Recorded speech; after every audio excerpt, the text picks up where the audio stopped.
मत लो, मेरे पति का बच्चा लो। हम बचा देगा, कोई बात नहीं भाई।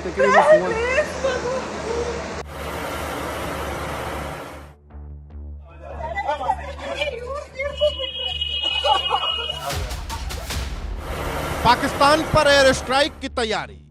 अब बालाकोट 2.0 की बारी।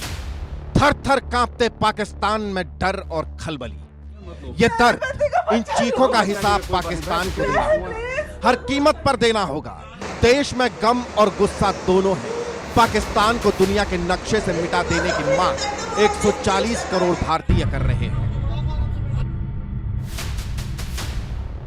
ये जो भीड़ सब है प्रेसिडेंट, आप टेंशन मत लो, मेरे पति का बच्चा लो। हम बचा देगा, कोई बात नहीं भाई। 10 साल 2014 के बाद कभी भी हमला नहीं हुआ, आतंकवादी हमला, और जो हमला हुआ उसका मुंह तोड़ जवाब दिया, एयर स्ट्राइक किया गया। मैं माननीय मोदी जी से कहना चाहता हूं, आने वाला दिन, आने वाला सुबह पीओके हमारे पास होना चाहिए, खून का बदला खून होना चाहिए, बस इससे हम ज्यादा नहीं कुछ चाहते। 2019 में पुलवामा हमले के जवाब में भारत ने बालाकोट में आतंकी ठिकानों पर एयर स्ट्राइक की। अब पहलगाम हमले के बाद बालाकोट 2.0 की चर्चा तेज हो गई है।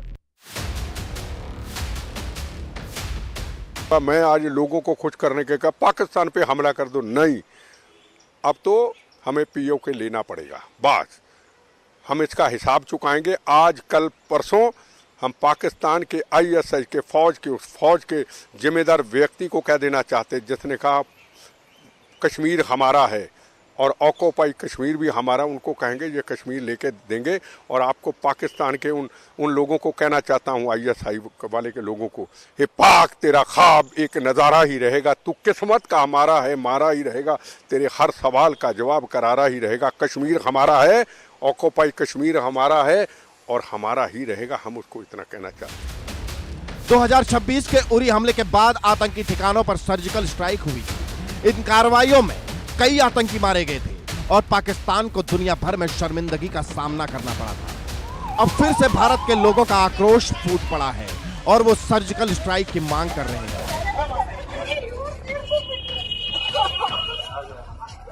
मोदी जी से हमें यकीन है कि इनके मंसूबे को कभी कामयाब नहीं होने देंगे। इनको ईंट का जवाब जैसे होता है ना, पत्थर से देंगे।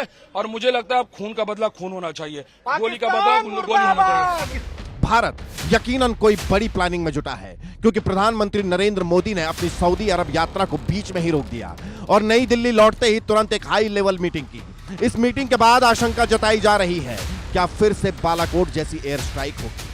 रक्षा मंत्री राजनाथ सिंह के बयान से तो यही लगता है कि पाकिस्तान पर संकट बहुत बड़ा है। देशवासियों को आश्वस्त करता हूं, घटना के मद्देनजर भारत सरकार वो हर कदम उठाएगी जो जरूरी और उपयुक्त होगा। तो हम सिर्फ उन लोगों तक नहीं पहुंचेंगे जिन्होंने इस घटना को अंजाम दिया है, हम उन तक भी पहुंचेंगे जिन्होंने पर्दे के पीछे बैठकर हिंदुस्तान की सरजमी पर ऐसी नापाक हरकतों की साजिशें रची हैं।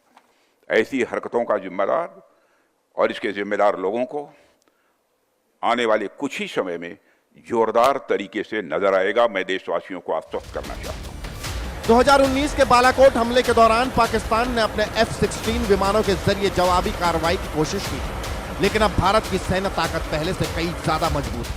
भारत के पास अब राफेल फाइटर जेट है। इसके अलावा अगर पाकिस्तान जवाबी हमला करता है तो भारत का S-400 एयर डिफेंस सिस्टम हवाई हमलों से सुरक्षा में गेम चेंजर साबित हो सकता है। हमारे प्रधानमंत्री ने साफ तौर पे कहा है कि we will neither forget nor forgive. अगर किसी भी बड़े हादसे को पाकिस्तान अंजाम देगा तो हम घुसकर मरेंगे। ये एक बहुत बड़ा हादसा हुआ है जो बेकसूर टूरिस्ट के खिलाफ कार्रवाई की गई है। इसमें हिंदुस्तान बहुत बड़े पैमाने पर पाकिस्तान के खिलाफ कार्रवाई करेगा।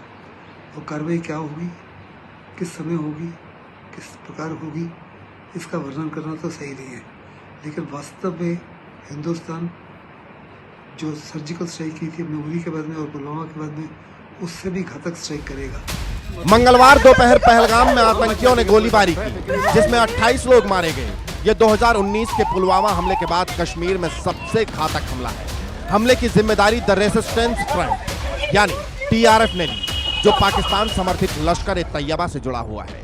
पीएम मोदी ने इस हमले की कड़ी निंदा करते हुए आतंकियों को न बख्शने की बात कही। गृह मंत्री अमित शाह भी मंगलवार शाम श्रीनगर पहुंचे, जहां उन्हें जम्मू कश्मीर पुलिस को और सेना को सख्त एक्शन लेने की बात कही। पहलगाम में हुए आतंकी हमले के विरोध में लगातार आगरा में कहीं ना कहीं जिस प्रकार देख सकते हैं, इस प्रकार का विरोध प्रदर्शन लगातार चला है। पाकिस्तान के खिलाफ लगातार नारेबाजी की जा रही है। हिंदूवादी संगठन के लोग जिस प्रकार से कहीं ना कहीं लोगों में आक्रोश है, देश को एक चुनौती दी गई है। देखिए, धर्म के आधार पर अब गोली मारी जा रही है आतंकवादियों के द्वारा। वो लोग कहते हैं आतंकवाद का कोई धर्म नहीं होता, हम कहते हैं आतंकवाद का धर्म होता है।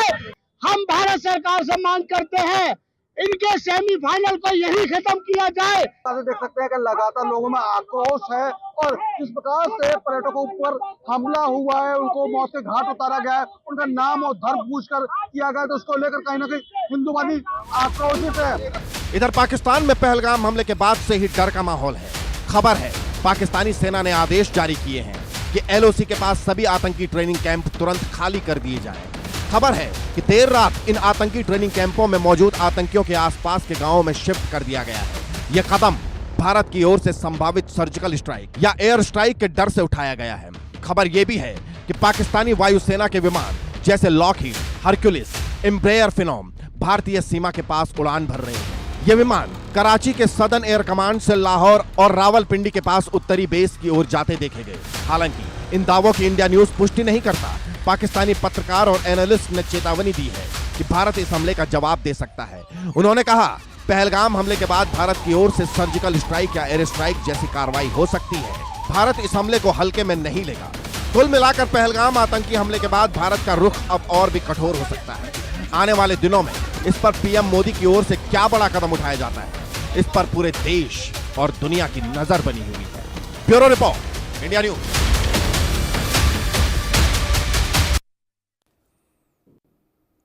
ब्रिगेडियर शरदेंदु जी